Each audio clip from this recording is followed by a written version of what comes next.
The Gi Spot. I'd hit that.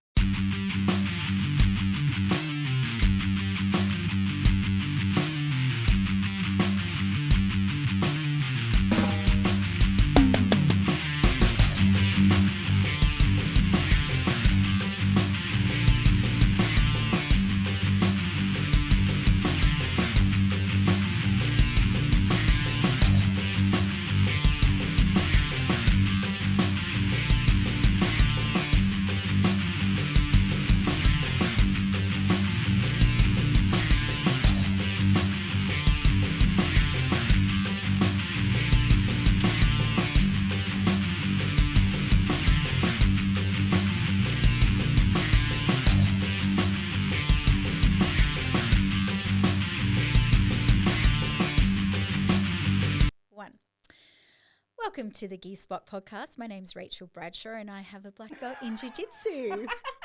You're not allowed to raise your eyebrows. That's me. Go. We can never get through an introduction ever. I know, because I want to raise the eyebrows.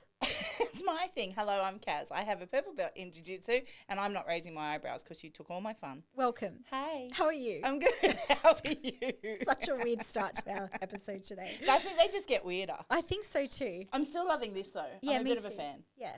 I've decided I'm going to get some more. No, stop spending money. Oh, yeah, we had that conversation, didn't we? No, Matt has to stop spending money. I haven't started yet. Okay. Let's start. How's your week been? It's good. I had another cortisone injection in my C5. We have 10 days, and I met with the neurologist the other day, and we've narrowed it down to help me out here. That thing. What do you say? I don't know. Radial nerve.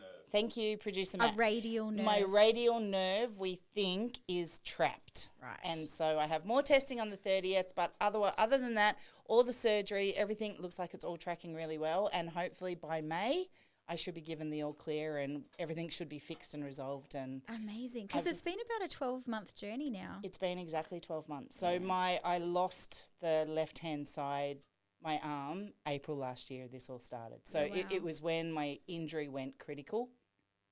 Was April last year. Yep. So, yeah. So I'm hoping by May, you know, that's my 12 months. They've found it. They've identified all the issues. We've been able to resolve it. And I'll be back. Yay! Very good. So that's my week. How's your week been? I've been dealing with a little injury, so I've been off the mats. I mean, I've been on the mats, but I haven't trained very much. And then I kind of got back. I just got tired of having an injury, so decided mind over matter. Yep. And got back on Thursday night. Had a few rolls today, and yeah. How's your arm? Yeah, still sore, but you're in and doing it anyway. Anyway, not the point of today. No. Today we have a very special guest in studio with us. I would like to welcome and introduce our amazing student, and we talk about him quite often on the podcast, Jayden Rutherford. Welcome. Welcome to our bizarre intro. Yeah, so I get to say, hey, I'm Jayden and I have a purple belt in Jiu Jitsu. Absolutely. And then raise my eyebrows as well. Yeah. You can do it. do it. Camera's on.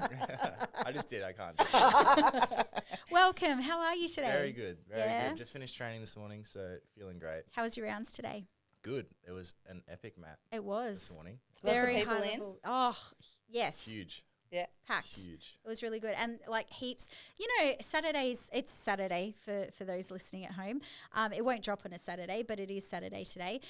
Saturday mornings are just such an epic boiling pot of experience, comes all together on the mats. You know, we've got our highest ratio of like black belts, brown belts, purple belts all come together. And then you've got the few others that come in as well. But And it is now, because we've talked about it a lot, right? We've talked about the landscape changing around open mats and people dropping in. So you are getting a bigger mix. It's not just your members now too. You're that's getting right. Yeah, we a had lot some of your visitors drop-ins today. and regular visitors. coming through Visitors. too. Yeah, let's call them that. That's good. I like that. And Regular I think visitors. it's awesome because you get exposure to so many different styles. Yeah. And they're all great. You pick up so many cool little details that you wouldn't from other people, which is awesome. Yeah.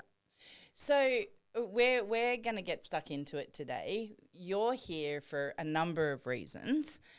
Firstly, congratulations. Thank you. Yes. So Amazing. just recently you were on Subversion for the fourth time, Yep. okay, and undefeated. Yeah, yep. So congratulations. And we're going to break that down, obviously, as we go through and get some insight into that. But Jayden, where did it start? I was thinking about this on the drive over here, actually. Honestly, I think it was a culmination of a lot of things. So I've got 2 older brothers, both of which very competitive as well. So grew up in a household, very sport-orientated household. We played T-ball from about 4 years old. Parents were just always pushing us into, I wouldn't say pushing us, but, guiding us into sports. Yeah. I was obviously the youngest of the bunch, so my brothers are really good at baseball, played competitive baseball through their whole career pretty much. My middle brother, Damien, went over and played college baseball. Wow. Over to America? Yeah, in America, played college baseball. I kind of just was, I guess, not in a way like following in their footsteps a little bit, just tracking along as the youngest sibling. And then tried pretty much every sport under the sun. So in high school, I was that kid who always would try and get a day off school just to join whatever sport team I could. Like, you name it, ping pong, badminton, water polo, netball, like any sport I could get my hand on, I would be playing it. Yep.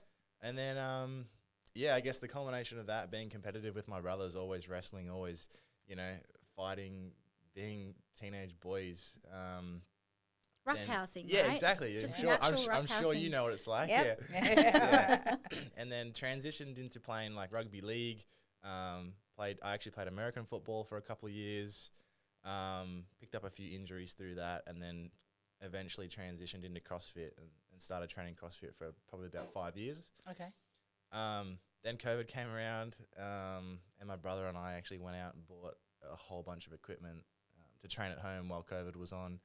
Left the gym that we were training at the time, and obviously I've been friends with Mark for the longest time, and he was like, "Man, you should come and try jiu-jitsu." And this is right on the back end of COVID, and I was like, I don't know, like it's kind of a bit weird. It's kind of a bit weird. There is truth to that. Yeah. It is a bit weird. We discussed that in the last episode I with was like, Chris. man, it's kind of a bit weird, and I was like, I don't know if I'd like it, and I also don't want to get injured. I was like, I don't know. I was a bit hesitant to actually try. Yep. And then I still remember coming in for like my first session in the gi, I think it was, standing there, and I met, I think it's Grant's mum who was at the door. Yep. And she's like, "Oh, hey, how you going?" And I was just like this, yeah. That was at Iconic 4.0? It was Yep. over So how old were you when you started that? How old were you when you first walked in the door? So I'm 28 now. I think I was 25. Yeah. Okay. Yeah, it would have been December 3 years ago. Well, yeah. Yep. Whatever that is. And then from there, like did my first class, and then I was like the first night I was like, yeah, put me on unlimited. Hooked. You're in. Literally. So you hadn't done any other martial arts leading through No this? one in my family had done a martial art either. And, Okay. So very foreign to me. Actually, okay, I'll take that back. My oldest brother and I did kickboxing at like black belt martial arts when we were like maybe, I don't know, 8 or something like that, like really young. Just the fitness side of things. But that only lasted for a couple of months or maybe a year or so. So your parents are very sport-oriented, and it's a very sport-oriented family, but it's not a lot of fighting or boxing or any of that realm. Yeah. So you come home and tell mum and dad you're now hooked on this Brazilian jiu-jitsu where you're going to be grappling and fighting and getting in. How do they cope with that information? Yeah, I think they were super supportive. Like, Yeah. they loved the transition for me, like kind of coming from CrossFit into jiu-jitsu. And I think just being active and being, physically active was a big positive for them as well. Mm-hmm. Like, so mum growing up, she was like a squash champion, played squash all through her career, and dad played rugby league pretty competitively as well. So, and rugby league's got that real physical component to it as well. Squash, not so much, but unless when you bash into each other on the squash court. But these days, every NRL league club has, I realise I've NRL league, anyway, has like a Brazilian Jiu-Jitsu coach on staff teaching them how to tackle, how to hold, how to do all of that. So it's quite like within that realm. You get a lot of... So your dad was obviously aware of that physical component. They obviously didn't really know what it was. Yeah. I still don't think I knew what it was when I first started, you know what I mean? But I think Mum said this to me before. She's like, you definitely found your thing, like as the years have progressed at training. So Yeah, I think they were supportive, as any parent kind of would be when I started something new. Yeah. You know, we had Chris Howder come to the academy this week, and we had him on the podcast too, and we were asking him the question, because it's the hardest thing as a gym owner or a business owner to market jiu-jitsu. I know. How do you sell it to someone? And you had your best friend saying to you for a while, like, come and try this thing, come and try, you'll love it. And you're like, I don't know if I like it. How would you market it? Because it's not until you actually tried it that first night that you were like, okay, sign me up unlimited. Yeah. Right. And what made you go, okay, I'll give it a shot? It's a really good question. It's so hard to put it into words what you get from it.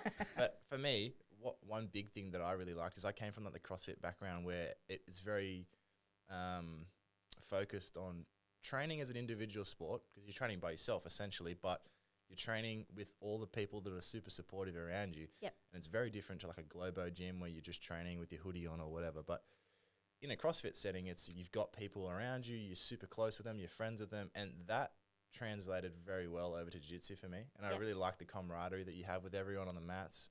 It's like you're doing hard things, but with a bunch of cool people around you. Yeah. I really enjoyed that. In how you would actually market it, I don't know, because there's a couple of factors. It depends on who you're trying to market it to. If you're going to try and market it to the younger teens who want to do their fancy UFC moves, as Grant would say, then you can try that avenue. But I don't know. I think. What does it give you? Give me jiu-jitsu. I feel like it lets you get out a lot of the competitiveness that you have day to day.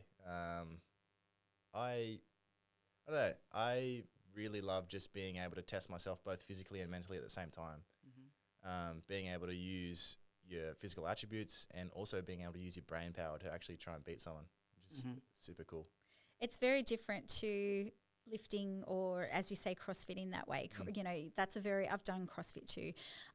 It's very much about, it's a mind game, as in I've got to lift this weight. Yeah. But it's not a puzzle solving exercise, is it? It's just there's only one way you can lift the weight. That's right. And you've got to do it the proper way, otherwise you get injured. But it's lifting up, putting back down, lifting up, putting back, and overcoming that sort of, having that self-belief that you can do it, and physical attributes and things like that. But with jiu-jitsu, it's like you've got all of that, but then it's the thinking stuff as well. It's like, how do I solve this puzzle? Oh, that's an interesting problem. How am I going to get through that? Or, hey, what was that move we learnt 3 weeks ago? Maybe I can do that here. And so, it combines the two so beautifully.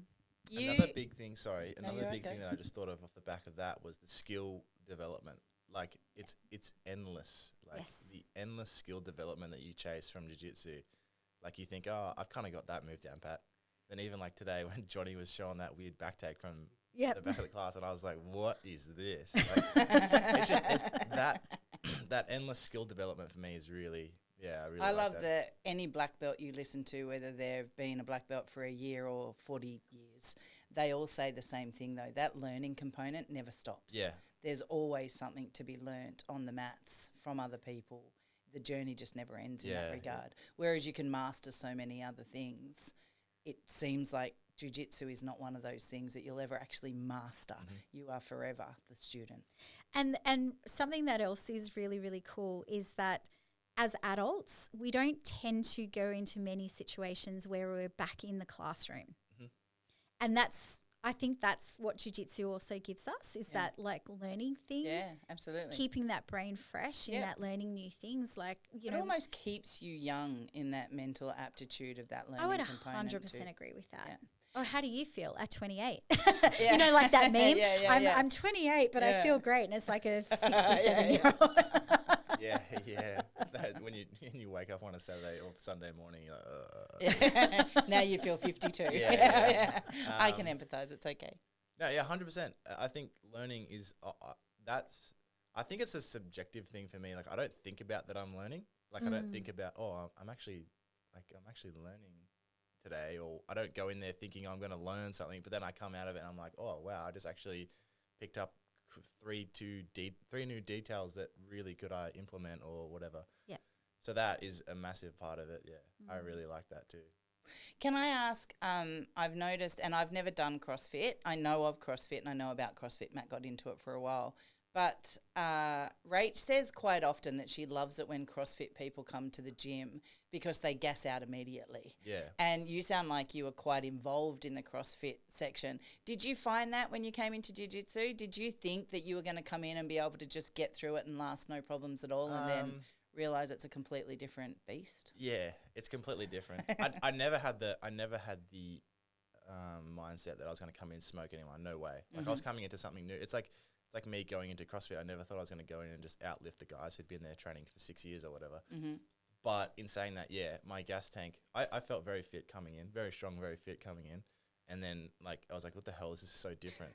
Like people making me carry my weight in different areas. Yeah. I was actually having this conversation with a white belt last night. He's transitioning from Muay Thai and I was like, oh, how's your mat fitness? He's like, yeah, I feel pretty fit. And then watching him roll, and I was like, you are yeah. Do you remember your first night? I do, yeah. Talk us through it. What happened? I came in, I think it was a gi night. Put on a gi, and I looked like an absolute goon because I was just this huge long. Did I have a gi that fit you? I think you did. Can we just, how tall are you? I'm 6'7". Okay. Like just over 2 meters tall. Yeah, okay. Yeah. So just to give perspective to everybody playing along at home. Yeah, yeah. And I mean, I guess I wouldn't say I'm not like a very well proportioned for a tall guy. Like I'm not a big fat guy, so it was. And you're not like you don't look like you've been like stretched out either. Like I said to someone, it was funny at Subversion. They were just like seeing you up on stage, and it was someone that hadn't met you before, I think, or knew you too well. I can't even remember who it was. Was it Jussie? Maybe, but they were like, it's like he's in proportion. I was like, it's like they've taken a normal person and stretched them out the corners. Like it's just you are Not just the top. Yeah, you're not just like stretched long ways. You're perfectly like a normal You're person. in Like, portrait. yeah, which is really cool. Yeah, and then like translating that to a gi, because as you go up the gi sizes, everything just gets bigger everywhere. So I remember just having like so much space in my gi. That would have felt like, we laugh about it feeling like pajamas, but that would have taken it to a whole new level of pajamas. The pants, specifically the pants, because you know how they're so big. And I remember like trying to tie them, and you were like, oh, no, grab them from the outside and pull them in across, and then it will tighten it. And I was like, oh, okay, like this works. And I had the cords down to my feet. Like, it felt gaping material. It felt very strange being as big as I am to have something fit as large as it did. Yeah. Be too big. Yeah, I remember coming in, just trying to pick up what Grant was saying. Don't specifically remember what we were learning. But yeah, I remember when we first rolled, you gave me the speech, like, you know, sit one out, round one or whatever. And I think the biggest challenge for me starting was people just grabbing my gi. And I was like, what do I do? Do I address it? Do I not address it? Do I... and then just getting smoked by everyone. Yeah. You had a round with Grant that night, did you? Probably. Don't remember, because he will often joke about when you started that you will like bench press him off and give him the armbar. Probably. Yeah, you don't remember too much about who you rolled with. Nah, I don't. I remember Mark, because he was the one who got me in. He just wanted to smash me. Now's my chance. And then I think with everyone else, I knew that like, yes, I'm big, yes, I'm strong. I don't. And this is one thing I do remember, is I never wanted to put my weight on people. Yeah. I would always like, if I did manage to get to side control on someone within my first couple of months, I would kind of be my knees on the mat, and I would kind of like not put a whole lot of weight on it. But with Mark, it was like, nah, I'm just gonna give it to this guy, and he would smoke me for like, I don't know, 6 to 8 months. He just belted me. When does that? We talk a lot about control and understanding pressure in the game of jiu-jitsu, right? When did that change for you? When did you start to understand the actual concept around pressure and being able to use your weight? And how easy was it for you to understand that control? Because obviously someone like Vicky, you're not going to use your full pressure on her, right? And yet someone on like Mark or someone like Matt, you probably would. When did that kind of lightning moment happen for you? Yeah, I think Grant was the one who probably pushed me to get me to use my weight. I can't remember a specific instance of what it would be, but I do remember like I would constantly not try and put my weight on people because I'd be like, I didn't want to push into them or whatever it may be. And then Grant was like, man, you got to like take your knees off the mat. Like you got to actually give it to him and try belt him. And I was like, oh yeah. And then I think what happened was I would just start implementing that against specific people who I knew, the bigger boys, like, things like that. And then I wouldn't say it was like a lightning bolt moment that was like, oh, this is how you do it. But it was just progressed over time, when I started to know where to put my shoulders, put my weight on people. Yeah.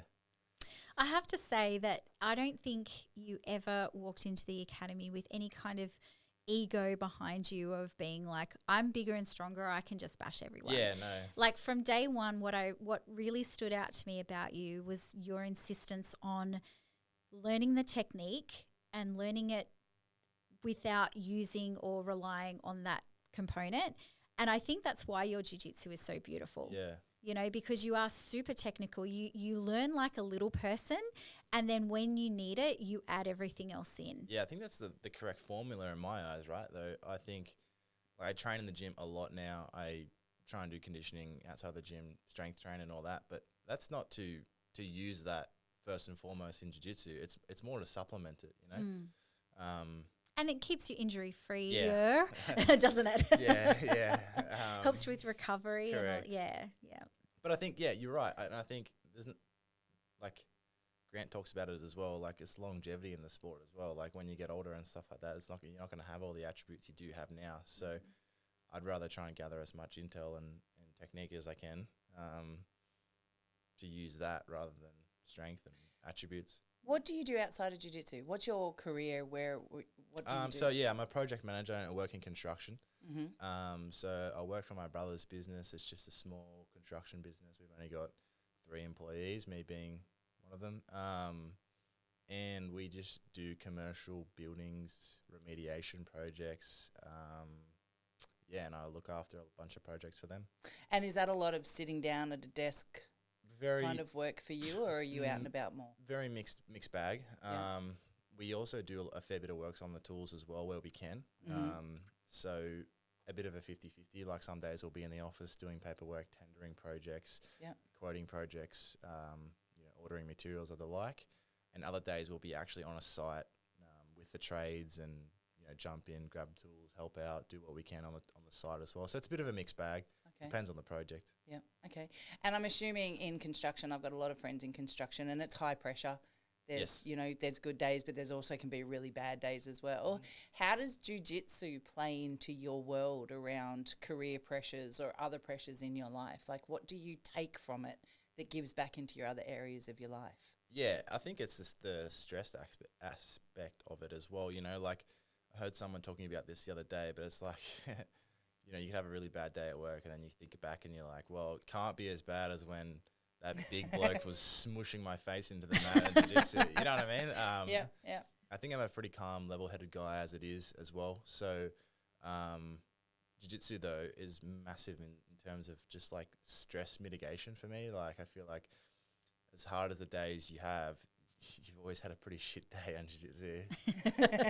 And then you think back to that. But also the other aspect is like stress relieving as well. Like if you had a really shit day, you go into jiu-jitsu, you can't think about anything else when you're on the jiu-jitsu mats. Yeah. Like literally the only thing you can think about is training, jiu-jitsu, otherwise you're going to get your ass handed to you. And and that's why we say all the time, especially from that stress relief and that pressure pot, it's a really great place to go if you have had a bad day, because by the time you walk out of it, you've forgotten about your day. You're so fixated on what you're doing at the time in that jiu-jitsu process. So, But also it's the place you walk in on and you feed off the positive energy. Yeah. Like you came in the other day and you just had this hugest grin on your face. I'm like, why are you so happy? And you're like, because I'm here. Yeah. Like, this is the place I want to be, right? So, that was really cool. Yeah.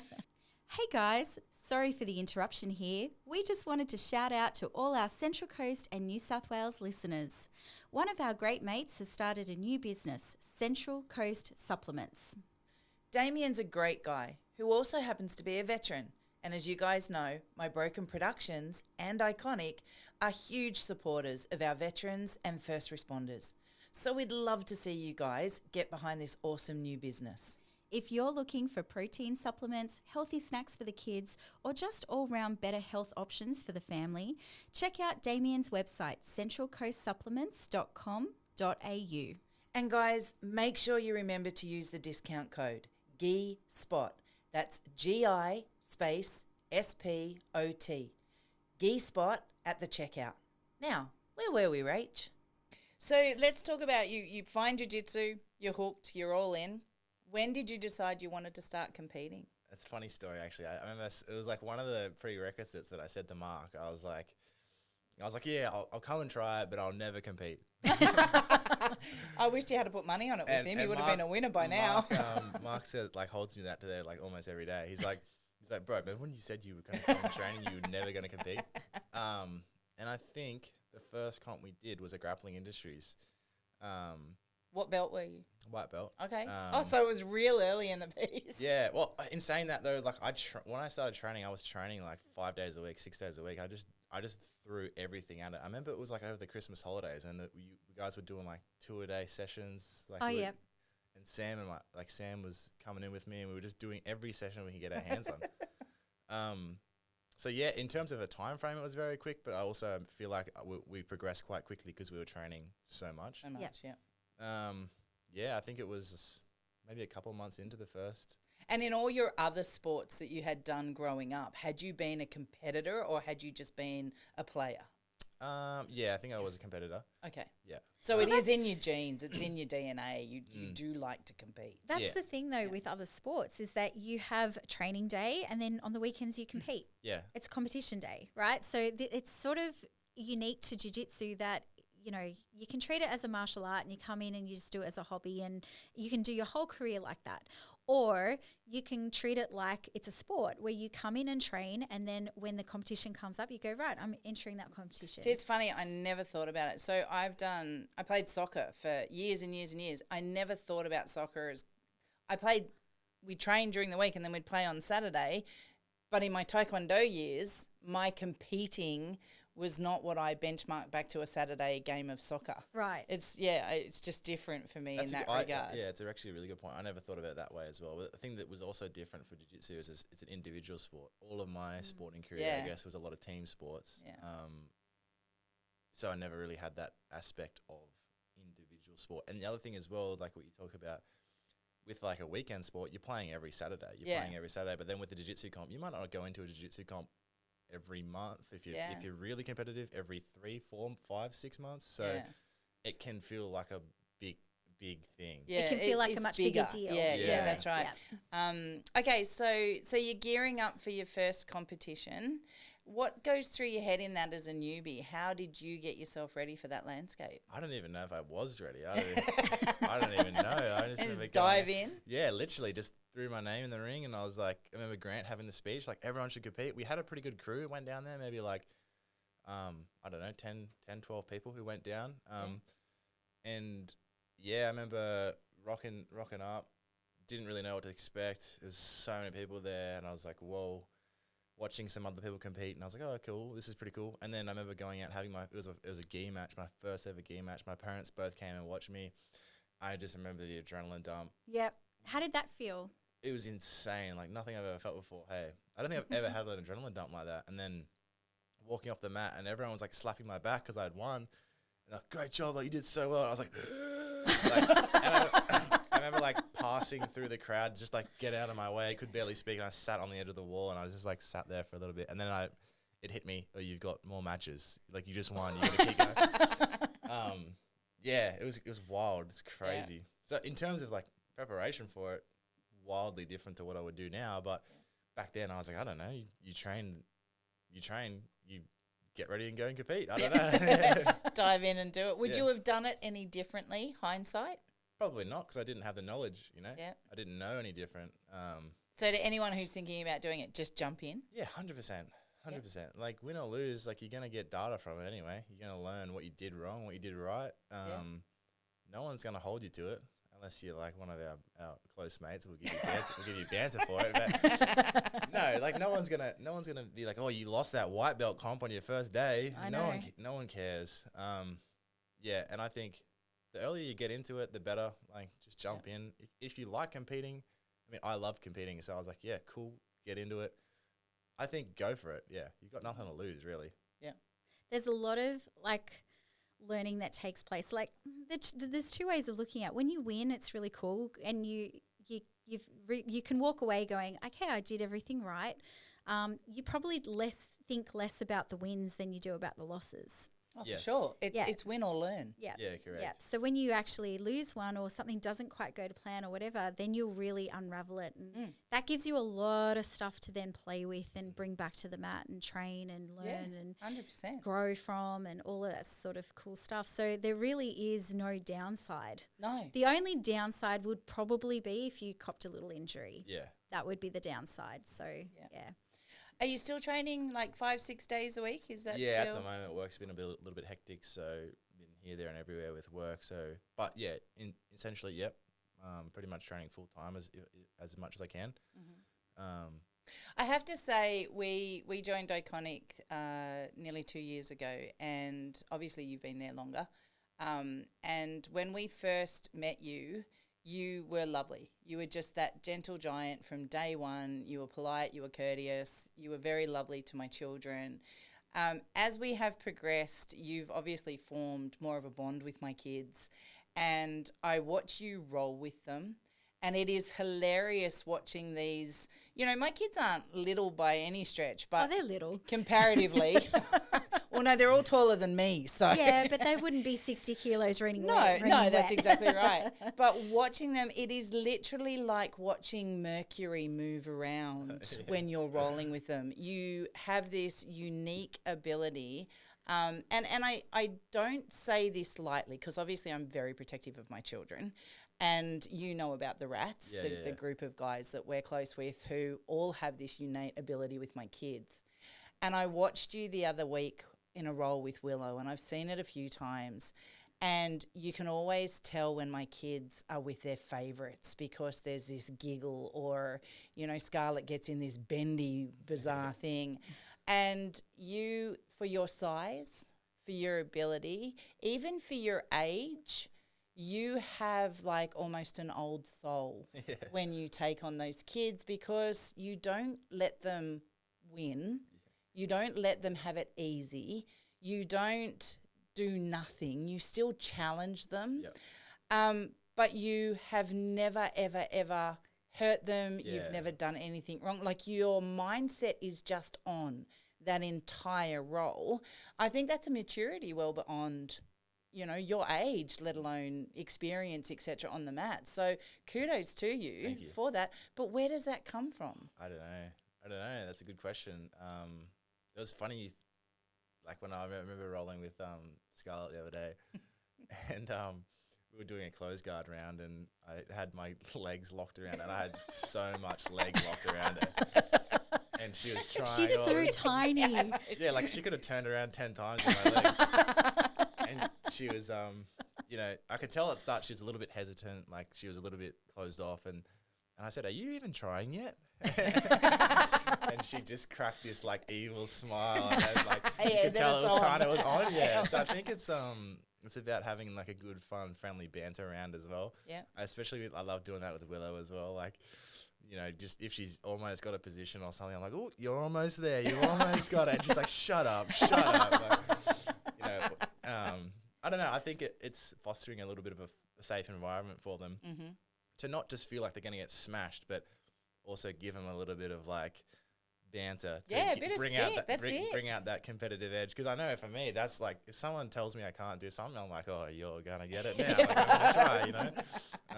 No, I love it. I really do. I love it every time. And my kids will now ask you for a role. You're not just picking my kids, which I think is amazing. And you know, we talk about it a lot. It's the ethos of the gym. Yeah.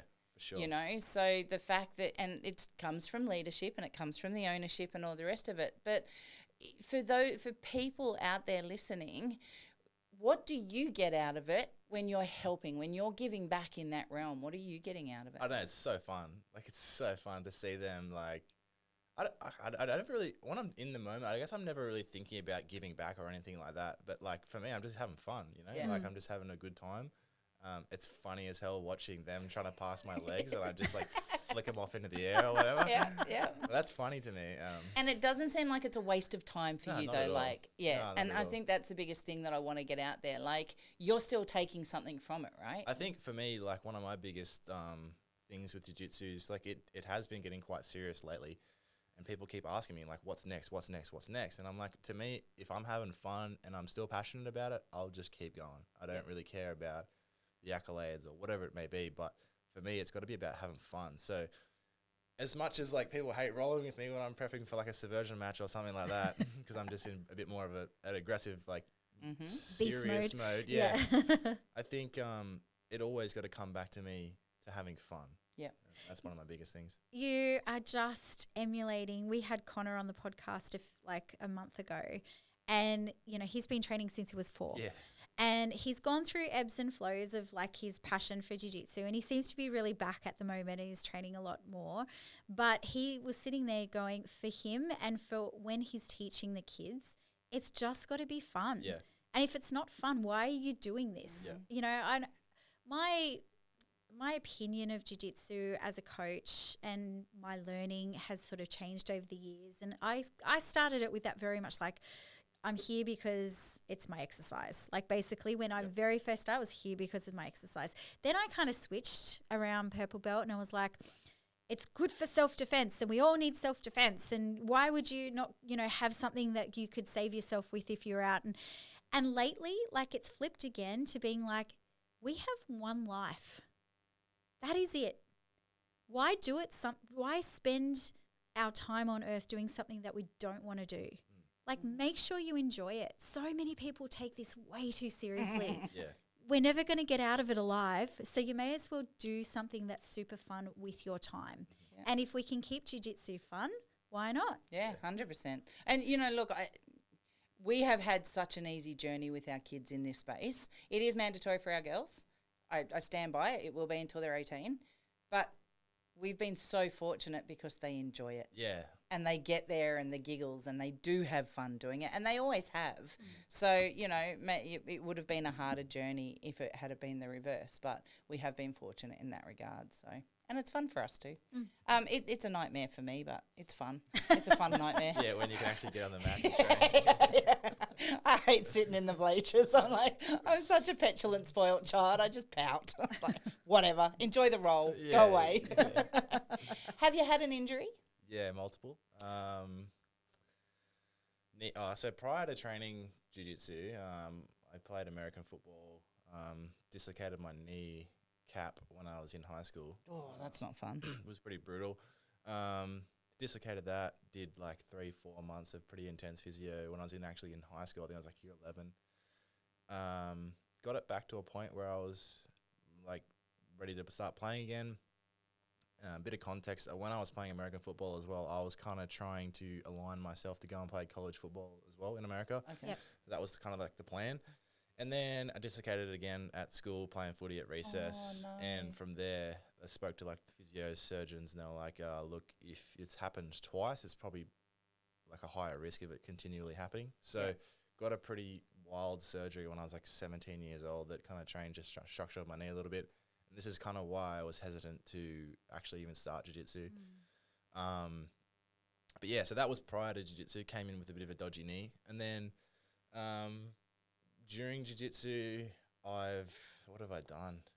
I touched wood. For as much as I've trained, as much as I've competed, I have had some pretty good run. Yeah.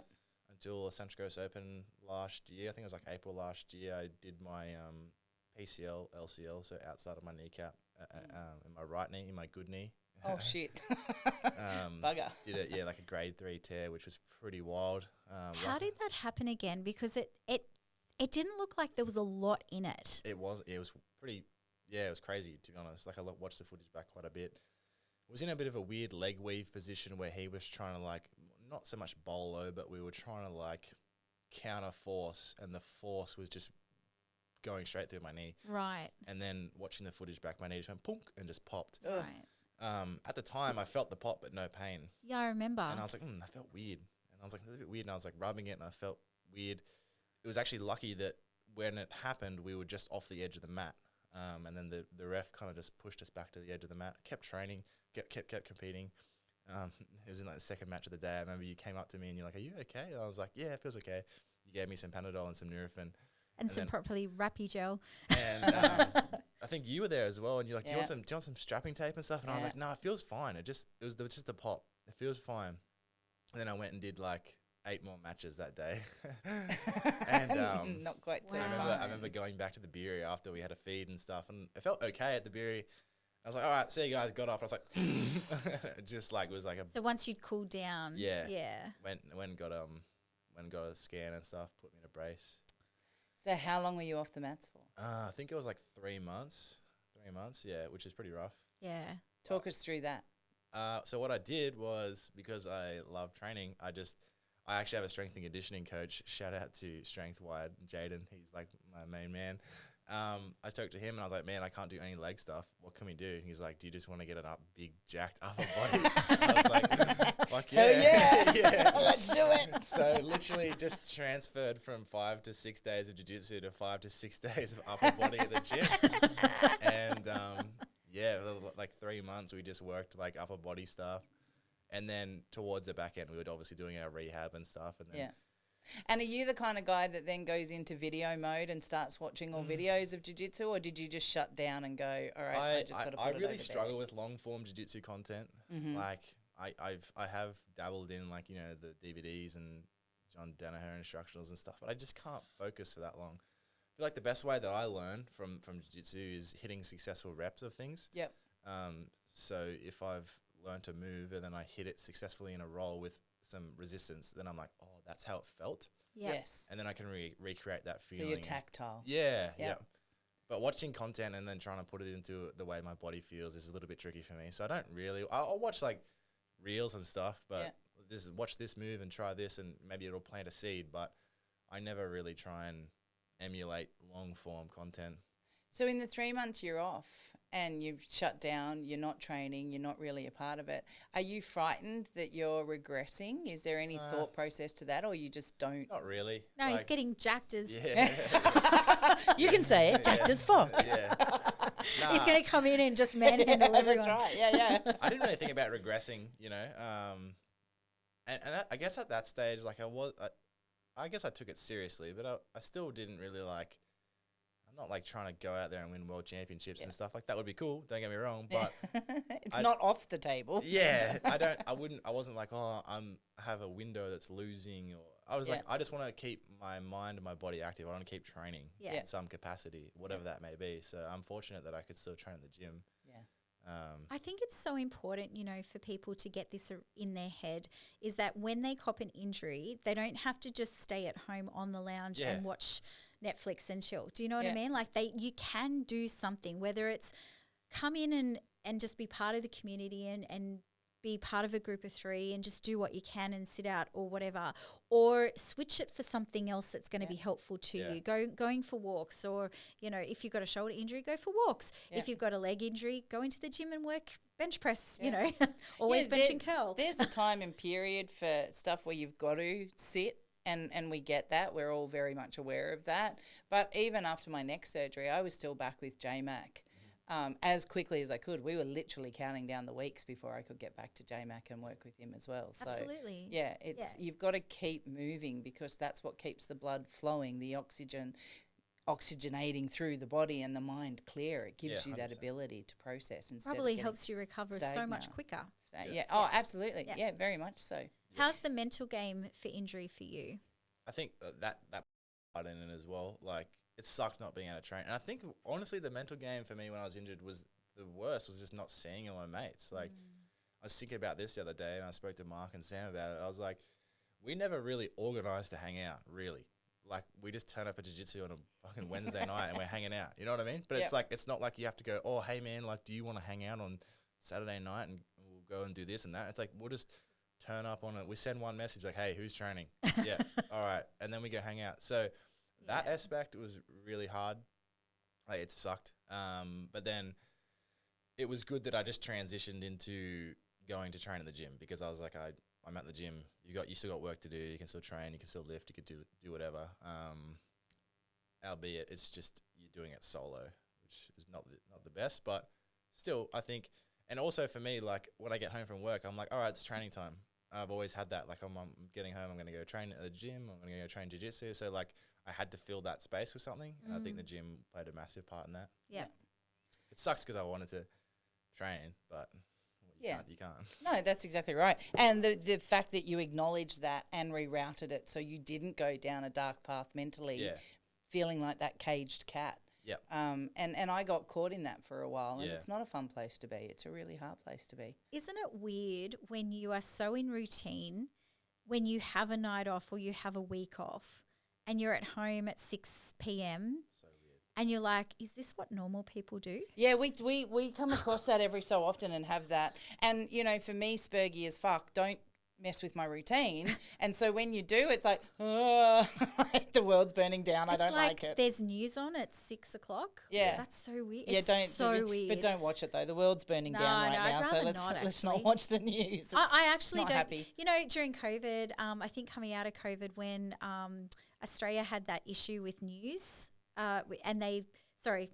Facebook had the issue with the news sites. Oh, right. Do you Yeah, remember? yeah. And they stopped the news sites being published on Facebook for like a week or something. And I was so much happier. Like I actually noticed a difference in my mental health by not watching the news. Yeah. And so when it all came back online like a week later, I went and unfollowed all the news pages that I had on my Facebook feed and have never followed it. Yeah. I never refollowed it No back. more doom and gloom. So I actually have not much clue what's going on in the world around. Yeah. Yeah. Anyway, Yeah, it's no, I good. don't blame you for that. It's doom and gloom. Swipe left. I just like having what's in front of me. That's the world that I control. That's the world that I can look after. That's the world that I can make better. Yeah. What happens at a larger global scale? Maybe I'm burying my head in the sand, but someone else will tell me if we have to open up the bunker and go inside. If you have to move to the ranch. I'm coming here. Yeah, I know. She's moving on to the MK ranch. I like my bubble. I'm happy with my bubble. Talk us through. So let's just go back a step. So you do your first competition at white belt. How many, and let's not subversion for a second, how many non-subversion comps have you been in? Oh, I don't know. I don't know how many comps. I checked my smooth comp because smooth comp has like a record and stuff. I think I'm at 100 wins at the moment with matches that aren't subversion. Yep. And I've probably had maybe 120 matches or something, maybe 115 matches. So, you've been doing this sport for 3 years. Yep. And you've done 120 comps in 3 years. No, matches. 120 matches. matches. 120 matches. Yeah, okay. So in comps, maybe like 15 maybe. Okay, yeah. Because I've had multiple matches per comp. Per comp, Yeah. okay. But still 120 matches through, that's pretty. And 100 undefeated, 100 wins. Oh, 100 wins, yeah. Okay. Yeah. So I can see where the feed for more comes from and that excitement and that propelling. What, in regards to going through and doing all those comps, let's now transition. You get an opportunity to go into your first subversion. Mm-hmm.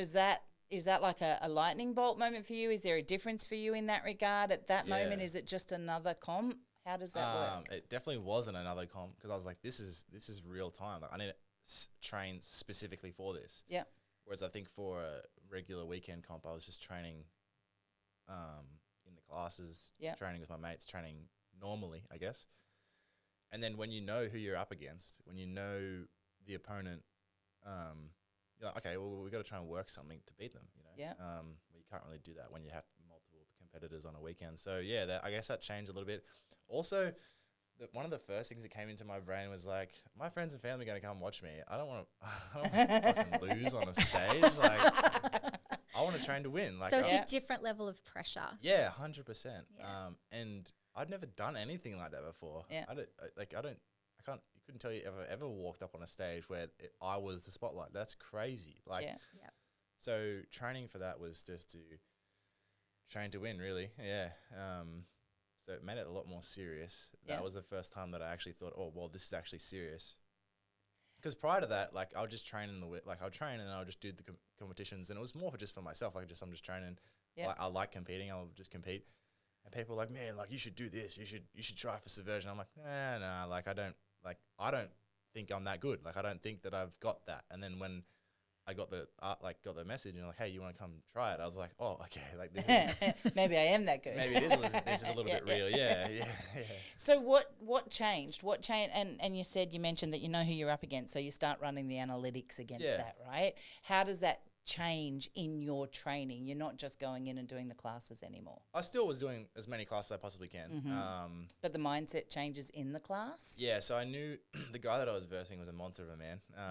It's funny when I say that, but... Yeah, I did just have that thought just then. Hey, what? So, yeah, I actually versed him at a white belt comp state champs when I was in white belt. And he's an awesome guy, Ollie. He's an absolute legend. He's massive, very odd body shape. Like he's about like 150 kilos, built like a barrel. So it was very hard to replicate training against someone like that. Like for me to train against like, like Sam and Mark and stuff, it was hard because it's like, how do you can't really put your hooks in. You can't really do specific things against people who are that size. Yeah. So Grant was really good in that aspect, like helped me like, hey, let's try and get some bigger boys. Let's try and get some big fellas who try roll that similar style. That's where we get a little bit of specificity on that. But in terms of the training, I think I just took it a little bit more serious in like the other aspect. I tried to eat a little bit better. Yeah. I tried to like recover, get my sleep. Whereas before I'd just be training like just as a hobby kind of thing. Yeah. And I was like, oh, I need to train for performance. This becomes like almost like a workshop. Yeah. Into it. Yep. A training camp. The other cool aspect as well is that Meg was on the first one. So Meg and I were in the same boat and we were like bouncing off each other. We're like, all right, like we got to like do this. We're both kind of in the same boat, both training for something which was really cool. Yeah. Which that also propelled me as well. Like we were both just like feeding off each other. Like, all right, do you want to go to G recovery? You want to go do an ice bath? You want to do a sauna? You want to try and like, just. So you had that buddy going through with 100%. you. And talk me through the dynamic. So you've obviously been training with Rach and Grant for a while prior to this. How does that change in the landscape between you and Grant with Subversion coming forward? Does that coaching aspect change, and how important is it to you? I wouldn't say the coaching changed a lot, but I feel like I got a little bit more of like the golden boy treatment because I was like, as Mark Mum and Dad got a favourite. Yeah. As Mark and Sam would say. But I think it's because like we were actually training for something specific, and not to say this is bad about anyone else, but a lot of people are just in there for training for, whatever. They're training for the fitness, they're training for the hobbies, and there's nothing against that. But then it became like they didn't give everybody else less. No, that's exactly what I'm trying to say. Yeah. It just became that, all right, Jayden has something specific, and Meg too, like they have something specific to work on. So Grant was really good in facilitating that and being like, all right, these guys have priority in these rounds. They have a specific comp coming up. You know what I mean? And he does that also when people have like a comp coming up. He's like, all right, these guys have got this. We're going to prioritize this. Yeah. But when it comes to like, your opponent, know this match is on this day. You've only got a 6-minute match to win. Yeah. Let's train more specific for those people, And I think that's more so what I'm getting at. Like I've watched Grant and Rach with many competitions come through over the last couple of years, and you guys don't change for the rest of the world. Like you still give 100% for there. But I think from a coach perspective, leading into something as unique as Subversion, a super fight kind of realm, how important is that relationship with your coach? Yeah, really heaps. Bounced off him for everything. Yeah. For pretty much the first couple, we talked about game plan, like everything, you name it. Like, all right, we think he's going to do this. This is what we're kind of going out to do. The game plan is going to be this. How do I feel after 3 minutes in the round? Let's put on 6-minute rounds. Let's put on 7-minute rounds. Let's see how you do it. So like, I love it when you're coming up to a Subversion because I love longer rounds. Yeah. And so Graham was like, all right, we're 6-minute rounds today or 8-minute rounds because Jayden's competing. I'm like, yes. Yeah, but then other people get around with me. They're like, oh. Even producer Matt over there is having a giggle. Yeah. So I think every aspect of it was good. And Grant is so facilitating. Like I just talk to him like nearly daily and be like, hey, I'm thinking this. I'm thinking, this specific movement or whatever. I sometimes get stuck here and I'm thinking a bigger boy would do this, and then we kind of formulated a game plan and thankfully it worked. Yeah. How much happens on the mats versus sliding into each other's inboxes and sharing content or sharing into his DM. Sharing information or just bouncing off each other? I'd say it's probably like a 80% on the mats. Yep. Yeah, we don't really talk. Like we do talk on on Instagram and stuff like that, but it's not like it's easier for me. And I think we both know this that it's easier for us to just communicate with our bodies on the Because mats. you're tactile and you Yeah, we like that learn- feeling. Yeah. He'd be like, hey, I'll show you this, I'll talk about something that I think of, and about next time you're in, we'll go through it. We'll show you it. Yeah. So yeah, that's always good.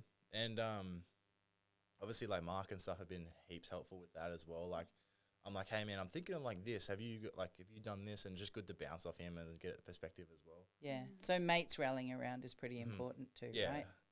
Like Mark's been like honestly like my number one supporter for it. He still calls himself the winningest coach because for every time on Subversion, Grant's always doing something else. He's either commentating, emceeing, or whatever. So I always get to put Mark down as my coach. He gets a free ticket and a free wristband, and he loves it. But he comes out and hangs with you. Oh, yeah, and that's what I'm does that saying. side of it. Like he right? comes out the Yeah. back, and Yeah. I'm like, I bring him a rash guard. I'm like, all right, you're gonna get me ready. And he's like, man, I want to go out and have a beer and enjoy myself. And I'm like, no, you got me. No, this is your job. Yeah. So yeah, he's been monumental in that. Yeah. So you get the invite for the first Subversion. You're blue belt for the first Yep. one. Okay. You're driving down to Sydney. What's your headspace like? Yeah, I was a bit all over the place. Hey, the first one was wild. I didn't. Okay, so prior to that, they have a weigh-in on a Friday night. Mm-hmm. I'll give you a bit of a funny story. Drove down to Sydney Academy 411 to do the weigh-ins, which I think is a little bit of a weigh-ins stupid for me because I'm always in the biggest weight category, right? I sit around like 118 kilos, so it's like I'd have to cut my leg off to even get to the next division down. So anyway, we were in an open weight bracket, so we had to go down just for the theatrics of it, like you had to go down and do the video or whatever, And a face off. Correct. And I remember we going down, I weighed in, and I was like 115 kilos or something like that. Ollie gets up and sits on the scales, and it just said error. And I remember like peeking over and just seeing it. I was like, oh fuck. I was like, what am I in for? Like, and it was like thinking back to it now, it's so funny. But I was like, I'm about to get fucking squished.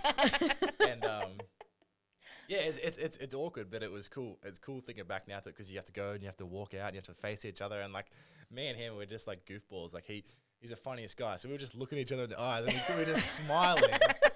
Like, I don't even know what you're supposed to do in that scenario.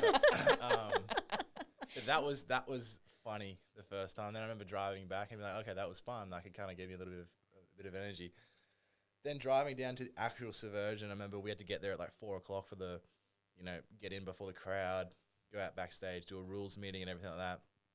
And I think I was like one of the first matches for the first Subversions, which I think is kind of nice because I just got it out and got it over and done with. But I remember just putting my AirPods in and sitting in the backstage and just, just listening to some music, trying to actually calm myself down, not hype up music. I have to actually calm myself down a little bit and just find where I need to be at rather than just trying to jack myself up. Yeah. Right. So it's a bit calmer music. Who do you listen to? I actually listen, it's a bit weird. I listen to like movie soundtracks and shit, Okay. like Cool. Hans Zimmer and stuff like that. Sam and I actually have this like music playlist. It's like 8 hours long of just all weird like soundtracks. I think I was listening to like the Avatar soundtrack, and I was just sitting there like birds chirping and stuff, just trying to calm myself down before the match.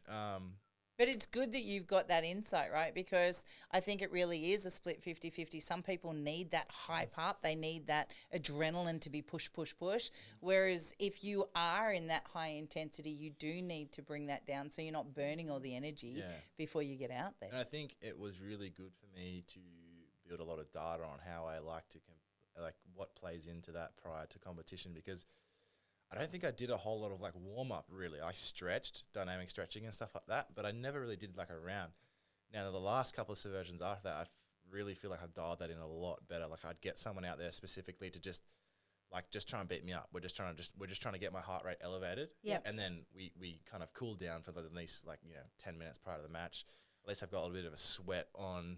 I've kind of got my body warm, and then I just come out there a little bit calmer. Yeah. Yeah. Because I think that's when I compete the best. Like like you know when you have your rounds that are like your third or fourth round Yeah. in, and you feel on fire. Yeah. You feel like your body's moving. You know, Yeah. so I try and emulate that a lot before I go in to compete. But the first one, I was just like, I don't even know what's going on. Yeah. Cold as. Yeah. So what happens out the back is you're in a room. Yeah. And there's a whole bunch of other people out there, but it's only half of the Correct. fighters, Yeah. because the other half, like your opponents, are Oh, in the yeah. other room. Oh, so you're not in there with your Nah, opponents so they or have two anything. change fair rooms. enough. Yep.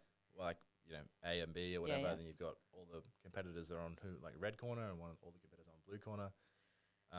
So what happens? You get the call up. How do they tell you you're going to be next? Yeah, so they've got like a bunch of guys from Subversion who work it really well, and it's so well run at Subversion. Like they have like clipboards and stuff who come out and like, okay, this is the list. They're like, all right, Jayden, we've got a match on right now. You're next. We need you to come out and stand in the line, ready to go, because you know if someone gets submitted, you could be on within the next 20 seconds. Yeah. So yeah, when there's a match in front of you, you're just waiting in the tunnel, ready to go. But yeah, it's really professionally done. So you just basically just hang out there, to be honest, and just. It was Are good you 'cause- mingling with the other competitors, or are you really just not keeping to really. yourself? Like at the start, I didn't really know anyone. Yeah. I for the first one kind of just kept to myself a little bit. I had Mark out there, I think. So Mark and I were just shooting the shit, just talking. Yeah. But yeah, for the later ones, I feel like obviously now I've done a couple now. I know a lot of more people and stuff Yeah. like that, and I've mingled a little bit more. Can I ask, how did you pick your come out music? The first And one, first of all, tell everybody, what is your come out? What was your first come out song? the first one was actually honestly just a meme. I think it was off the back of Jay. We were just being idiots one day, and so I came out to the Veronica's Untouched, which I still think to this day was like the absolute best. It was I think so too. It was an absolute banger. Even like I remember watching the video back of the commentator, and he was talking, and he was like, "Hang on, is this Veronica's Untouched?" It's just iconic. I think it was great. Actually. Yeah, it was so good. And No pun intended. No. yeah, and then so I just I was like, oh, this is funny. I don't know. I didn't take it very seriously. Then I think the next couple, I liked how the music starts at the start, and I was like, this would be cool. This would get the crowd involved. This would be good. So what is the next? The next one? Yeah. Oh, I don't know what the next one's going to be yet. No. But what's the one that you're coming out to now? Because it's not the Veronicas. I've had 4 different songs. Okay. Every single time I've had a different song. I came out to Motley Crue, Kickstart My Heart was the second one, I think, which was pretty sick. And I don't know what the third one was. I can't even remember. And the fourth one I came out to Crush by Parkway Drive, which I was going to like, say there was a Parkway Drive Yeah, one. yeah. That was just the one, that was it? Recently. That was so hype. When you come out of that tunnel and you hear, because we iconic, you get the crowd, right? Like we come down in numbers. We've got half the room. No, not half the room. A quarter of the room. What is that feeling when that first time? And then Yeah. what has it been like each time since when you hear the crowd just go crazy It's for insane. Hey, like I'm sitting at the back, like nervous as all hell. Like my heart's like probably at 100 beats per minute, just going crazy, just standing there. And then you walk around that corner, and like I remember watching the video back and being like, I'm gonna just walk out like really calm, really collected. And then like the crowd went crazy. I was like, oh, and I started smiling, and I was like, I started clapping, and I was like, I didn't know. I just lost control of my body until I got on the stage, and I was like, yeah, it's weird. It's such a strange feeling. We've been down for the last 3. We didn't see your first one, but we've been down for the last 3. And you do get more and more comfortable with Yeah. it. You can see through those layers. Like This last one, I felt yeah. so calm. Like just smiled on my way out. Like, okay, this is what it is. Well, come out. it feels like home now, doesn't Yeah, it? The yeah. Subversion stage. And I think that speaks to regular jiu-jitsu competitions as well. People ask me that a lot. Like, how do you deal with competing? And I'm like, man, I competed so much. It's like, it's a skill at the end of the day. Like, the more you do something, the better you're going to get at it. it's like turning up to class. 100%. Like, Yeah. yeah. Just Like keep anything. doing it. Yeah. So I want to go back for a second, though, to the first one. You're coming through the tunnel. You think you're going to get squashed. Yeah. The match starts. You win. How do you feel? It was crazy. It was insane. Like, the whole crowd went wild. And it was a submission win too, which is like that. Just like You've had 4 submission wins. no, I've had 3. 3? One that I just won on a decision. Gotcha. Okay. But yeah, like got the submission, and I was just like absolutely so hyped. And I walked straight out of the corner. Mark was in like the corner, like high five Mark, and I was like, yeah, like we did it. Like, I don't know, like this is it. Yeah, got my hand raised, got the medal put on. It was like relief. Yeah, it was relief. It's such a weird sport. Like we trained for months. Yep. For a 6-minute match. Yeah, that you probably didn't even last 6 minutes because you got the submission. Correct. That's right. It was like, the crazy to think about, right? Like you train for 6 months or whatever to get ready for this fight, and you're like, all right, you just did 3 minutes worth of work.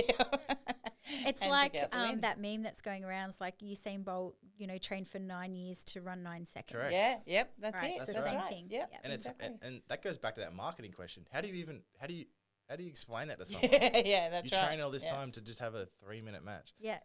And then I remember going backstage and had like a little quick interview at the back there, and I remember sitting back down. Meg came around, Mark came around. We were just sitting in the back there, and I just remember my forearms were like, I've never felt anything like that.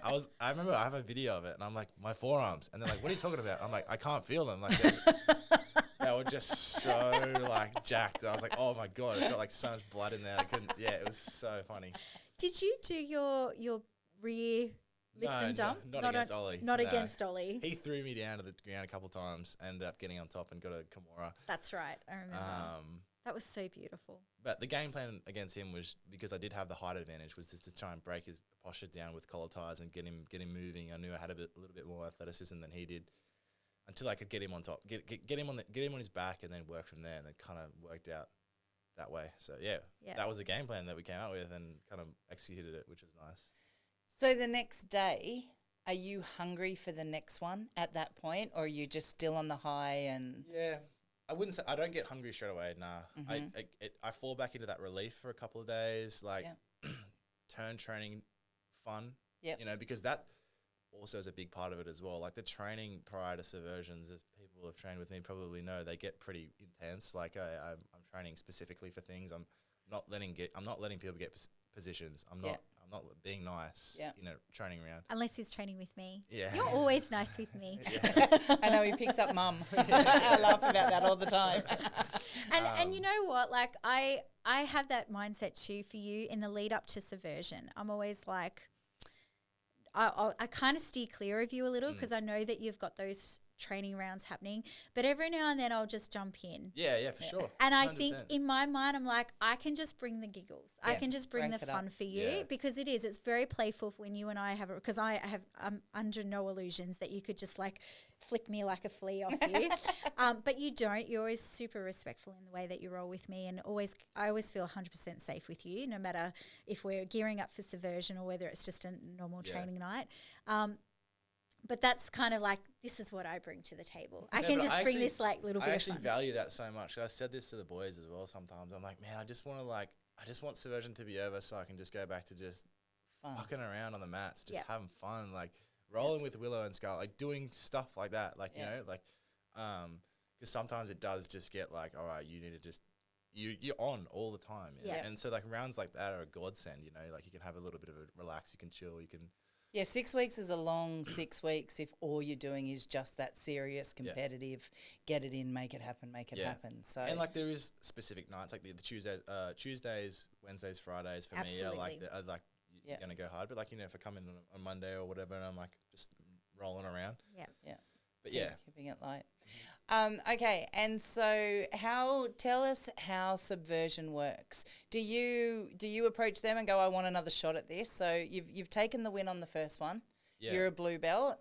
You go through the period of getting back into fun jiu-jitsu. What happens? Do you start thinking, no, I want that again? Or do they knock on your door? Definitely.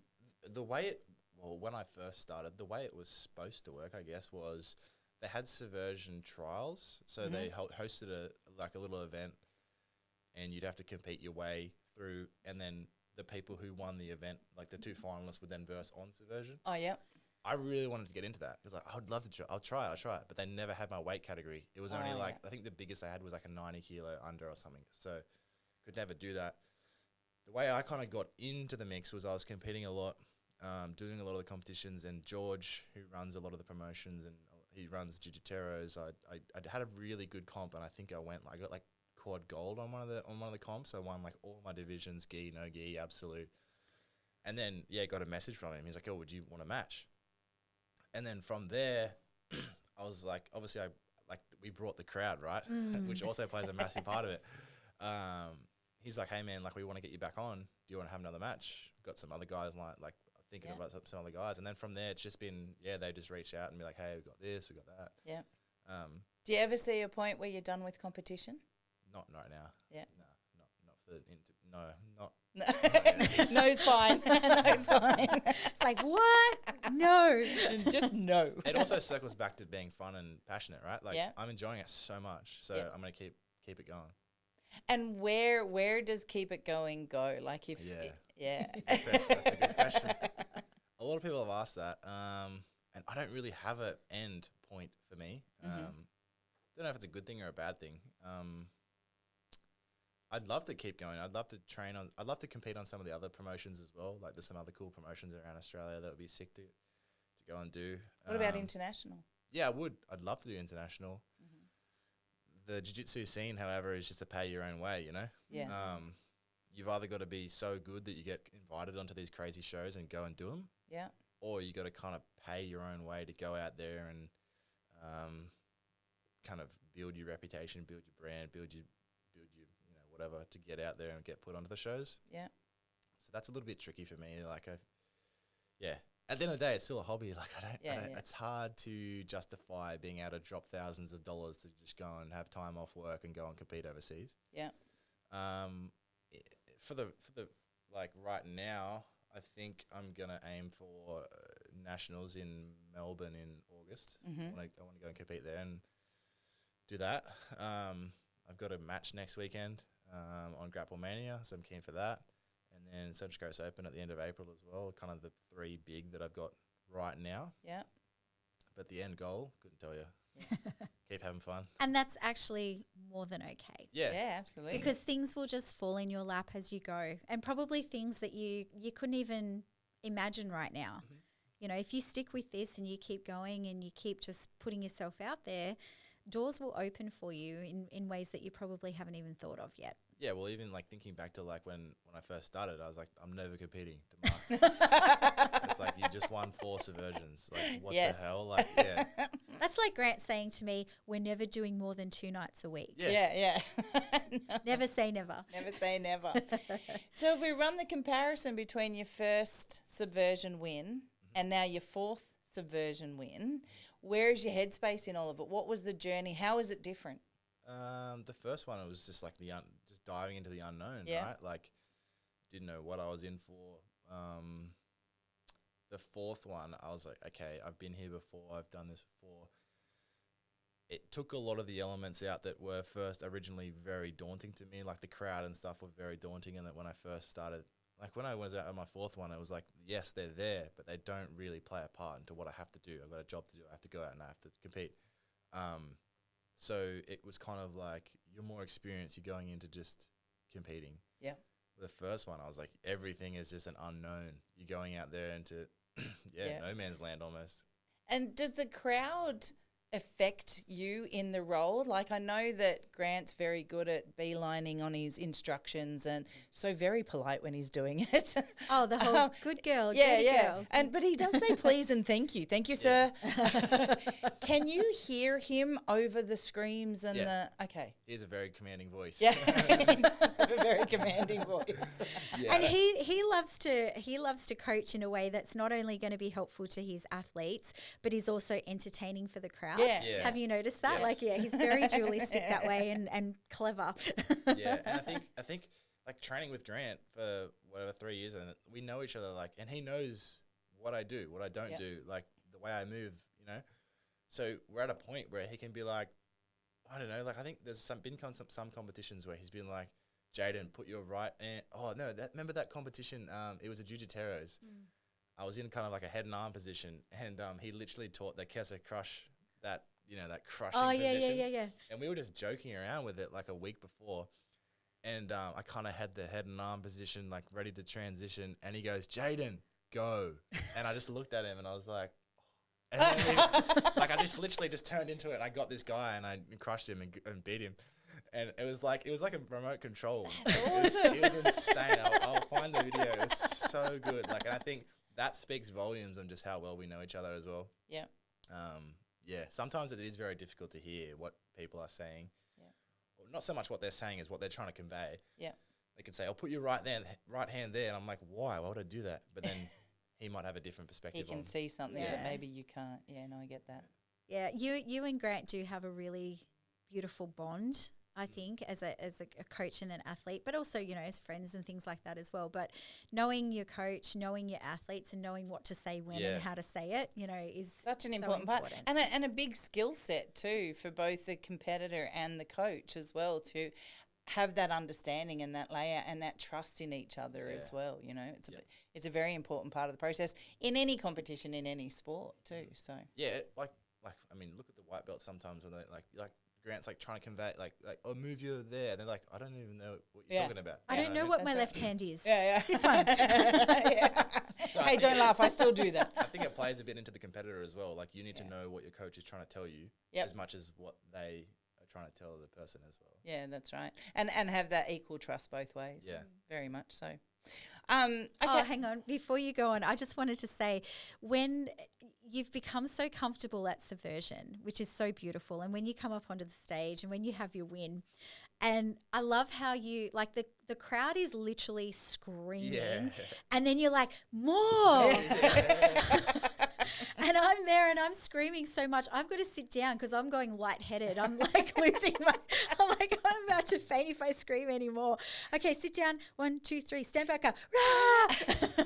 So how much does that mean to you, like having that support? So good. I remember like coming off and talking to Sam. He's like, "Hey, bro." I'm like, what's wrong with you? He's like, "I can't talk." And I'm like, "Oh."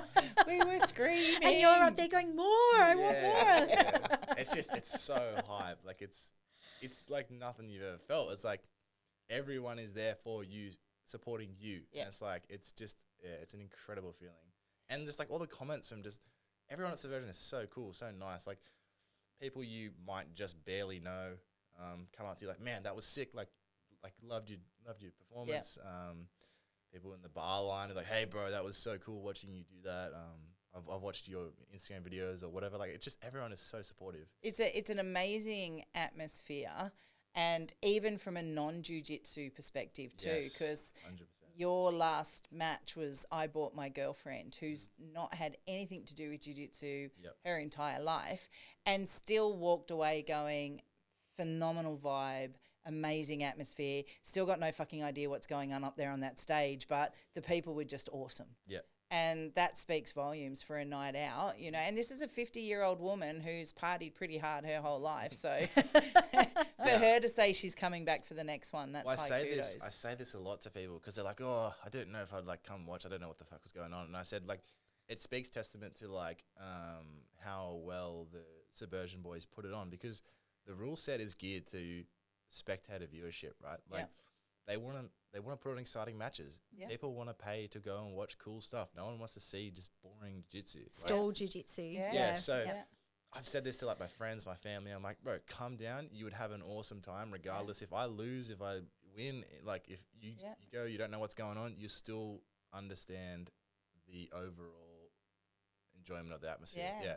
And the aspect of the game, but also, and to Matt and George's credit too, they sat here on that episode and they're fully open about that. Like, they want it to be as great as they want it to be for the competitors, because without you, what's the point? But they want it to be amazing for the spectators too, and it's as equally important. So, you know, hats off to them, because I think they do a phenomenal job down there with it. And I think it's probably one of the few things that jiu-jitsu things that you will go and watch at any point where there's like a bar as well. Yeah, and I mean, that always adds to the vibes of the night. Let's face it, you know, in that one room in the roundhouse of a nighttime, mixed with a lot of alcohol, is a lot of really dangerous people, right? Like, there's a whole lot of how polite everyone is to each other. That's my point. There is never a fight. You never see anything blow out. Nothing goes wrong. Speaks volume to jiu-jitsu, I think, as well as a whole. Yeah. The only negative is every time I come off stage, I'm like, "I'm going to get some food." And they're like, "Oh, we've only got chips left." And I'm just like, "Oh, bugger." They should have like a special stash for the athletes. Yeah. That could be some good feedback, actually. There you go. Yeah, let them know. Well, look, for what it's worth, I think you're phenomenal. I love, I'm obviously biased because I love how you treat my kids, and I will always be grateful for that. But I also love watching you grow in this sport, and I just think you're a phenomenal human. I think one of the things that really shocks people or surprises or impresses people about you is that you are an immense human, right? You are very tall, you are very strong, and that's, there's no debate on that whatsoever. But your jiu-jitsu is beautiful. It's very technical, and it's not like when you get up on stage, you're always with the big boys. You can see there's some, with some of the people that you have, not necessarily at Subversion, but in your other divisions and stuff as well, you can get into that big boy jiu-jitsu where it's just big, strong guys, picking whatever. And your jiu-jitsu is not like that. You do have that beautiful big lift and dump. Except if I lock my hands around someone's back, that's then everybody goes, Yeah. I mean, you can still argue that's pretty beautiful too. It is very beautiful. It's terrifyingly beautiful. But it is, then you get on top and you move, like that last match that you had on Subversion where you took home the knee bar. It was actually so slick. We almost missed it. Yeah, it's pretty cool. Yeah. It was so beautiful and so just, and everyone was there going, what happened? Oh, he won. And when you had time to process it, because it all just happened so quick, everyone was just so impressed with the quality and the level of jiu-jitsu that you do. So I would think jiu-jitsu would be very boring for you if you just made it strictly about strength and size. Yeah. I wouldn't get anything out of it. Yeah. Like, It'd be stalled jiu-jitsu every time. Yeah. I like thrive off when people are like holy shit, you just outsmarted me. Like that is like the elite compliment. If you can get, you know what I mean? If you get that, I do, if someone's absolutely, 100%. Holy shit, you just did that move, that was so cool, rather than just being like, oh, you just overpowered me. Yeah. yeah. Oh, you're so strong. Yeah. It's actually funny. It's actually really funny because I used to always get that when I first started, but like it's all I knew when I first started. Yeah. You know what I mean? Yep. But now I just be a smart ass, and I'm like, if someone's like trying to put something on, I'm like, oh man, you're using a lot of strength. And it's the most rewarding thing to like flip the table on them. We've already said like you let go of all the strength when you roll with me, but there'll be times we were in this like super technical little thing, and I'll catch like a what was it recently? We were rolling and I got like a bow and arrow, not a bow and arrow, a baseball bat choke or something like a collar choke, because that's my thing. That's all I do. And and you just started giggling. You went, that was cool. And I'm like, oh, thank you. I still got some jiu-jitsu. I still can. Yeah. Not that I know that, I mean, yeah, like you, as I said, you play so nicely with me. Anything that I do catch on you is when it's just pure jiu-jitsu with jiu-jitsu. It's not, So have you managed to get your brothers involved yet? So my middle brother trialed it for a bit. Back, I think, I think we just moved into the new one. Yeah, I think so. He started, very competitive as well, like, but he's a real estate agent, very busy, like works crazy hours, so a little bit tricky for him. He's got a young family as well now, so he trialed it, came in, he enjoyed it, but just like couldn't really commit to it. Yeah, and then he hurt his ribs.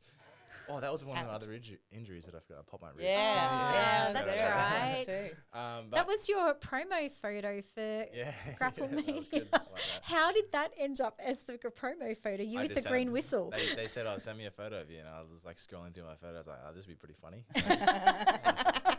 He's sitting there because you won that match, even though you broke a rib. Again, that was against Ollie. Oh, gotcha. Yeah, that's right. I saw that. Yeah, so he's in his photo. He's holding his gold medal in one hand and his green whistle in the other, with this kind of almost like you've just taken a swig of the green. This kind of goofy smile, but it's really cute. It was funny. It sucked, but it was funny. And your older brother, did he ever try? Nah, he's never tried it. No, he's young family as well. Pretty busy. Okay. Yeah. But they come and watch you at Subversion. Yeah, always like super supportive all the time. Yeah. If I got a comp on the coast or whatever, they'll come support. So Oh, cool. Yeah. Very nice. Very good. All right. Well, yeah. No, you're okay. I was just going to say, I'm just mindful of time. Mm-hmm. Is there anything else that give your sponsors a shout out? You've got some sponsors.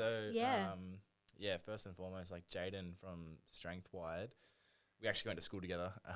He was a year below me at school, and then he got into, strength and conditioning coaching, and reached out to him, and I've been working with him for probably 3 years now.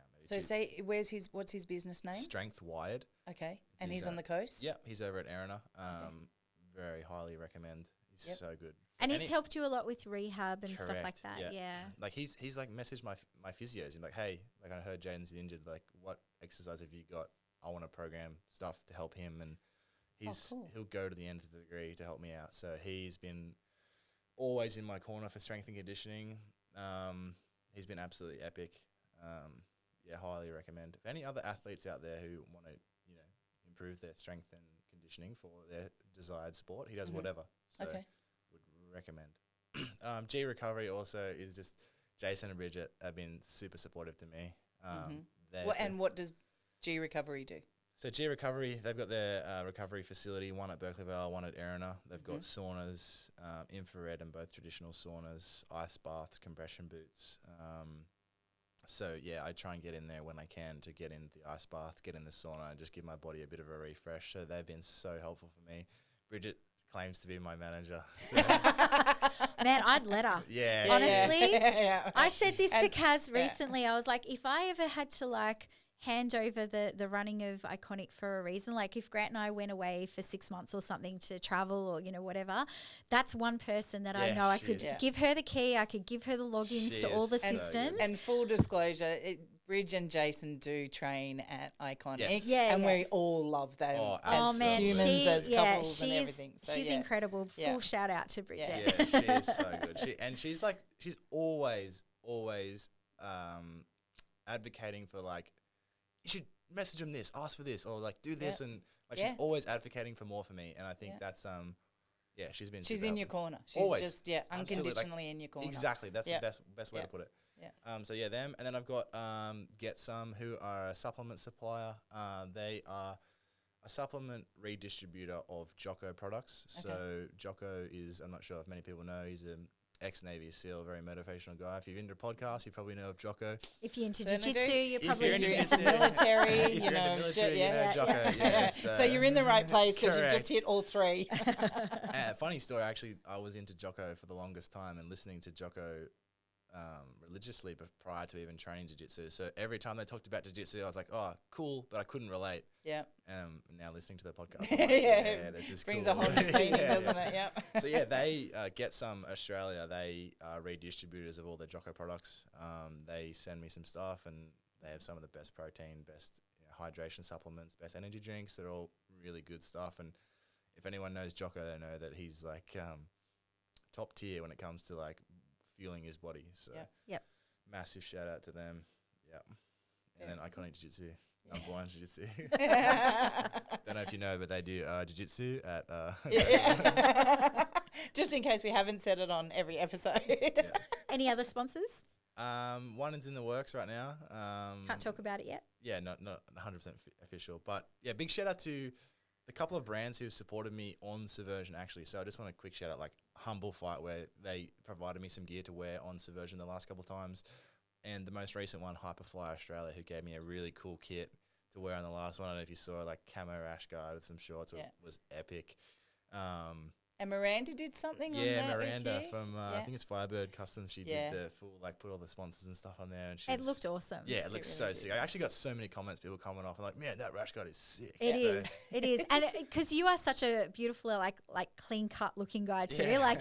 You were had your fresh fade. And it looks like a soldier. Yeah, you did. In camo. Yeah, actually, someone put Ivan Drago. Yeah, that's right. I was going to say, someone put a meme up and it looked really. Yeah, look at him and Matt behind him on the photo in Matt's soldier picture. Oh yeah, all clean cuts. Literally, yeah.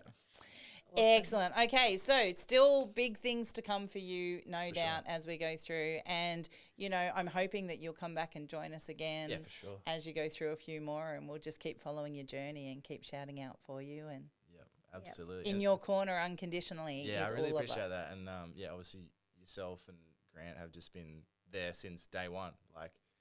I don't know where I would be without that. So massive thank you to that. You are so welcome. You are such a joy to have as part of the academy.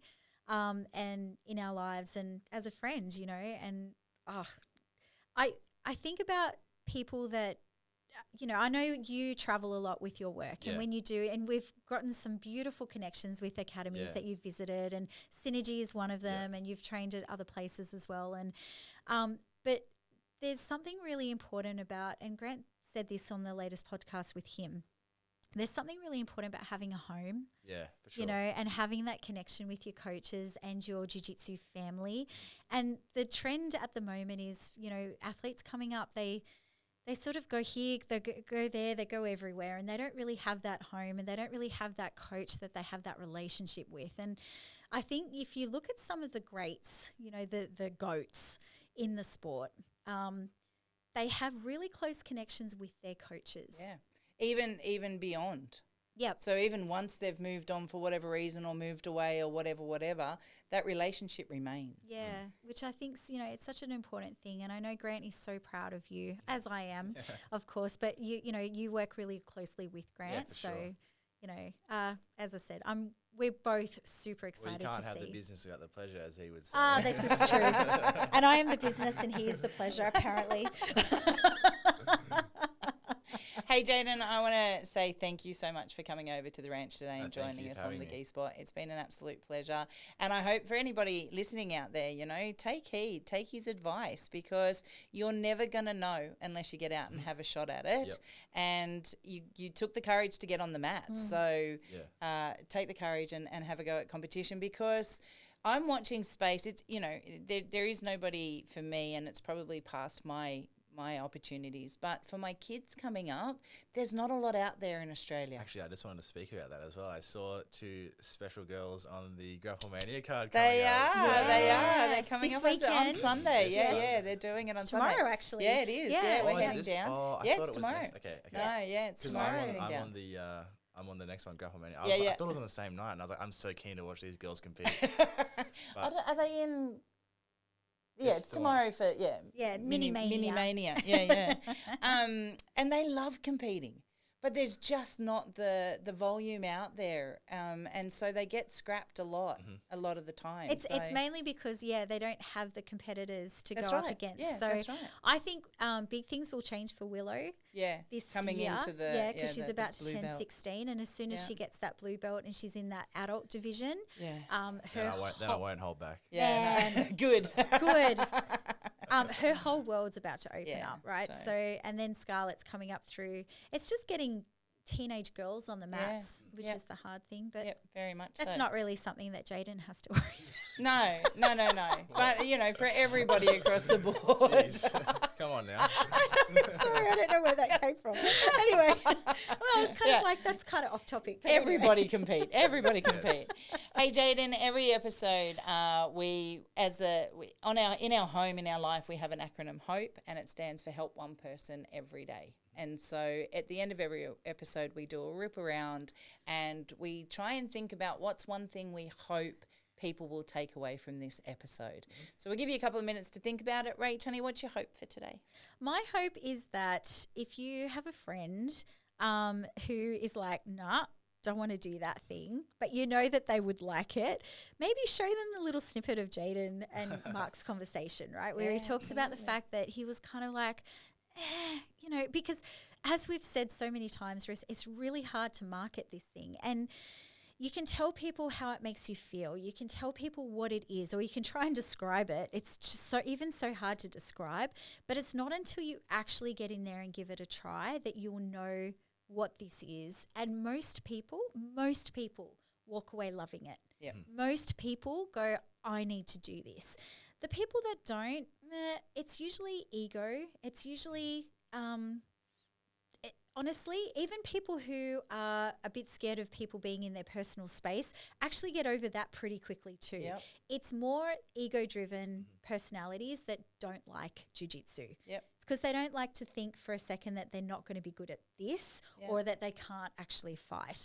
So they would prefer to go away and live in their own little dreamland of, I'm going to see red and bodies will drop to the floor or whatever the case may be. Yep. But most people walk away going, that was fun, especially if it's in a really good academy with good vibes and all of that sort of stuff. So maybe just have that chat and show that little snippet. See if you can get your friends on the mat. So it's worth it. Absolutely, 100%. My hope is that, coming back to the fear of the unknown, if you had have let that get in your way, you wouldn't have done Subversion, and you wouldn't be 4 down, champion of all 4, right? So my hope to everybody listening is that you just take a piece of that. If there is a curiosity, if there is an inkling of, I wonder what it would be like to compete, win or learn, go and find out. Go and experience it. A 12-year-old or a 25-year-old or a 45-year-old, just go and experience it. It will show you where you are in your journey, because it will take you back into the uncomfortable. And if you've been training a little while in a gym, then I'll assure you, you are getting comfortable. And a competition will absolutely give you some insight. Go and have a go. My hope is that you go and have a go before you can't. Yep, 100%. Yeah. My hope, just to speak on that briefly, is like when the first Subversion is, I was like, I am so scared right now. And then I had this little switch in my brain say, good, like you're going to learn from this, like you're going to grow from this. And off the back of that, I think my hope would be go and compete, go and put yourself in somewhere that you're not comfortable. Like the amount of growth that I've got from just putting myself in an uncomfortable position, like I could tell you, my close friends would know this. There's been times that I'm like, I don't want to do Subversion. I don't want to go out there. I don't want to walk on stage. And I'm like, no, like F that noise. I'm going out there. I don't care what the result is. Like I'm putting myself in this uncomfortable position. Touch wood. I've won every single one. But in saying that, like the growth from just putting yourself in an uncomfortable position and, taking that on the chin and learning from it has been so beneficial. And that just applies to any aspect of, it's not just jiu-jitsu, whatever you're doing. Yeah, so my hope is go out there, put yourself in an uncomfortable position. And if you're in jiu-jitsu, go and compete. Yes. Sign your name up. Just throw your name out there. Have fun. Yep. Everything else in life just seems a little bit easier, doesn't it, when you do that? 100%, yeah. So that's how it translates off the mats in such an awesome absolutely. way. Which is exactly, if my kids don't see any part of this episode except that bit, Jayden, that's what I want them to see. Go get uncomfortable. Go get good at being uncomfortable, because that's where you grow. Thank you for joining us today. I hope you've had some fun with us. Absolutely. Excellent. And we will definitely see you again. Yes, for sure. Winning or learning. Monday night, gi on the mat. I meant here at the ranch, smartass. Do you know what I didn't say this whole episode? No, don't do it. Fuck that. I was waiting for it. I reckon it should just be a natural thing, Kaz. What? If it comes in naturally, then do it. But if it doesn't, it doesn't. Where are the bleepers at the end of the year if I can't have it every episode? Yeah, but okay. Well, here's the deal. I was thinking about this the other day. I reckon this is where I'm getting into trouble. Look, she's got that mama bear look on, right? I See felt that look? I felt that. I know, right? This is why I'm just going to start slinking in my chair now. I'm in trouble. I reckon we should have I'm going to say it, a fucked hard jar. Oh, no. Right? Right in the middle. So Damn. you get Matt, you can spend more money. 52 of them. You get 52 coins. Okay. Right? Yeah. 52, because there's 52 weeks in a year. Yeah, There's yeah. 52 episodes in Look, a year. it's the mama bear. Like, I'm in trouble. I reckon. I know. No, but listen. What Wouldn't that happens? be good? That you every time you say it, Yes. you only get 52. Okay. So I get 52 fucktards a year. yeah. And what do I do with them? You put the And then Matt gets to buy whatever he wants. but once you've used them, they're gone. Oh, no. So you've got to ration them. Oh, then what do I say? Exactly. Oh, ouch. I don't know that I can do that much silence in an episode. Because I don't know how You many. almost did it today. I know, I did. I was, and the other episode too, I was very good. There's been a few episodes where we've gotten right to the end. She's like, "Oh, I didn't say it today. Fucked hard." And then Bang. she's like, then she says it like another 10 times. It's like the tisms come out. I think She we're knows like me so well. 6. I think we're like 6 already. Yeah, I know, right? You'll not make it to the end of the year. No. End of the month. I'll be cancelled. That's my point. She'll be sitting here by herself doing all the episodes. I reckon don't put a cap on it and just let her go. Just wild. let her go. And then that cash goes to you, Rach. Yeah. Okay. Oh, there you go. See? Oh, no, now I'm going to have to sit on my hands. Actually, I like that idea See, better. I thought I liked you a minute ago. I'll take a 20% cut. For that idea. You need to go into management. I'm a businessman.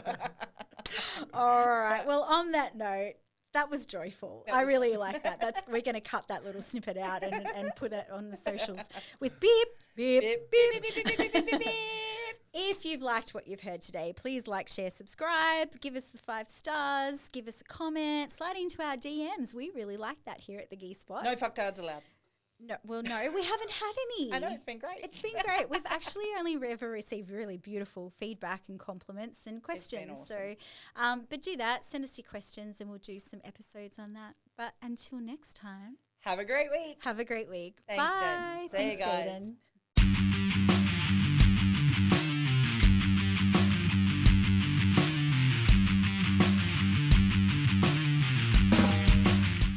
This podcast is a My Broken Soldier production. And brought to you by Iconic Jiu Jitsu.